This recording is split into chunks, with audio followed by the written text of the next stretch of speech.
আসসালামু আলাইকুম। কেমন আছেন সবাই? আশা করি ভালো আছেন। আল্লাহর অশেষ রহমতে আমরাও ভালো আছি।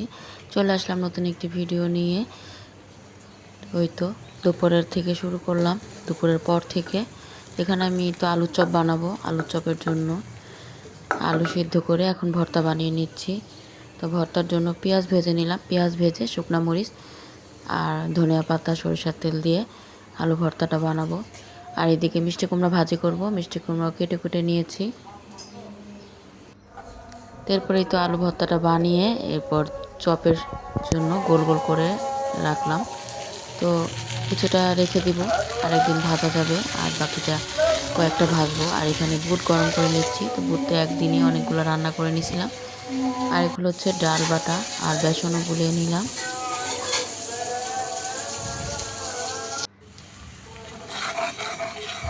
এখন মিষ্টি কুমড়াটা রান্না করব। তো মিষ্টি কুমড়াটা আমার মেয়ে রান্না করতেছে।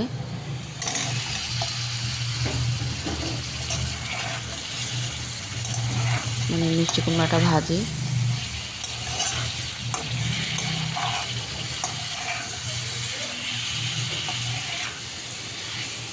তো ভাজিটা করে এরপরে ইফতারির যা যা ভাজতে হবে ওগুলো ভেজে এরপর তরকারিটা আবার সন্ধ্যার পরে রান্না করব।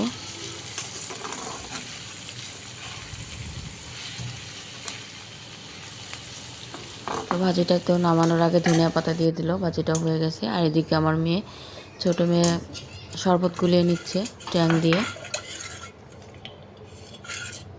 আর এই তো হালিম গরম করে নিয়েছে।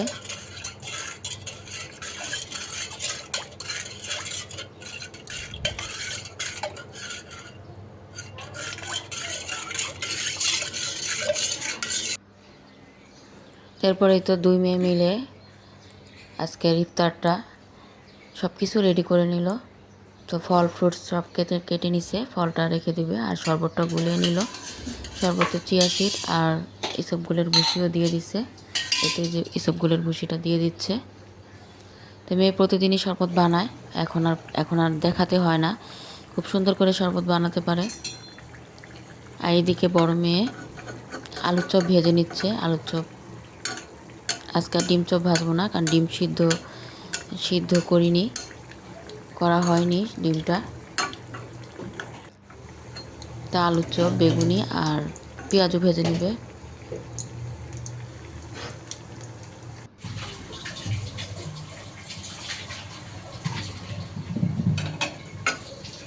তো আমি সব কিছু রেডি করে দিয়েছি। আর মেয়ের আর কি শখ করে ভাজতে ভাজতে ভালো লাগে, এজন্য ও ভেজে নিচ্ছে।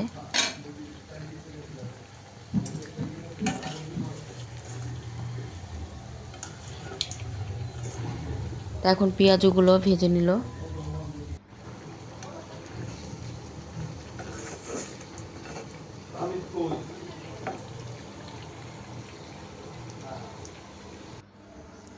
তো এই তো সন্ধ্যা হয়ে গেছে, সন্ধ্যার আজানটাও দিয়ে দিল। এখন ইফতারিটা করে নিবে। তো ইফতারির আয়োজনটা সুন্দর করে কিন্তু দুজনে মিলে করে নিছে। সব কিছু সাজিয়ে গুছিয়ে নিয়েছে। এরপর ইফতারের পর এই তো এখন আমি আবার মাছটা রান্না করতেছি। তো মাছটা আমি সন্ধ্যার আগে ভিজিয়ে রাখছিলাম। তো এই তো মশলা কষিয়ে নিয়ে এরপর মাছ দিয়ে দিলাম আর টমেটোও দিয়ে দিলাম। তো মটরশুঁটি দিয়ে পেঁয়াজ দিয়ে ভুনা ভুনা করব। আর এদিকে দুই মেয়েকে 2 কাপ চা বানিয়ে দিলাম।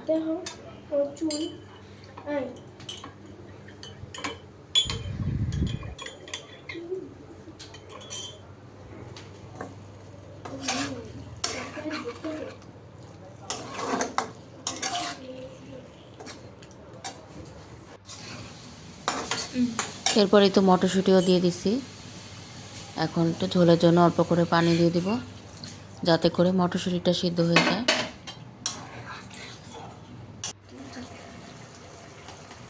তো রান্নাটা প্রায় শেষ। এখন ভাজা জিরের গুঁড়ো দিয়ে দিলাম আর ধনিয়া পাতা।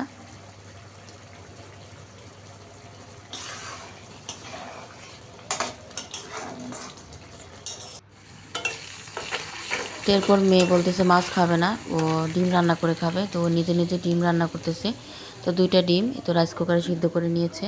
আর একটু আলু আর পেঁয়াজ দিয়ে টমেটো দিয়ে ডিমটা রান্না করবে। তো আমি আবার এদিকে মশলা সব রেডি করে দিয়েছি।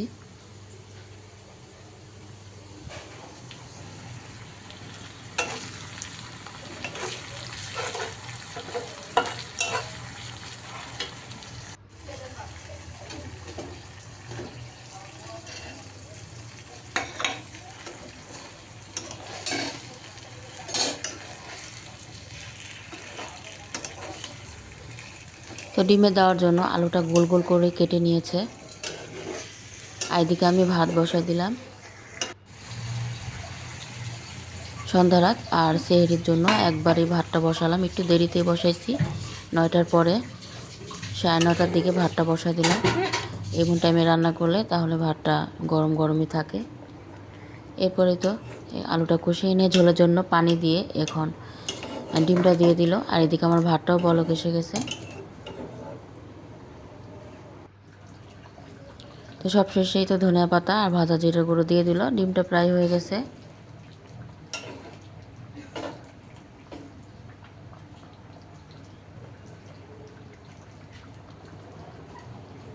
তো আমার ভাতটাও হয়ে গেছে, এখন ঠিকা দিয়ে দিব।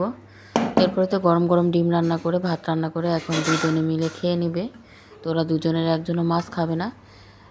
আর এখানে তো টমেটোর টক আর মিষ্টি কুমড়োর ভাজি।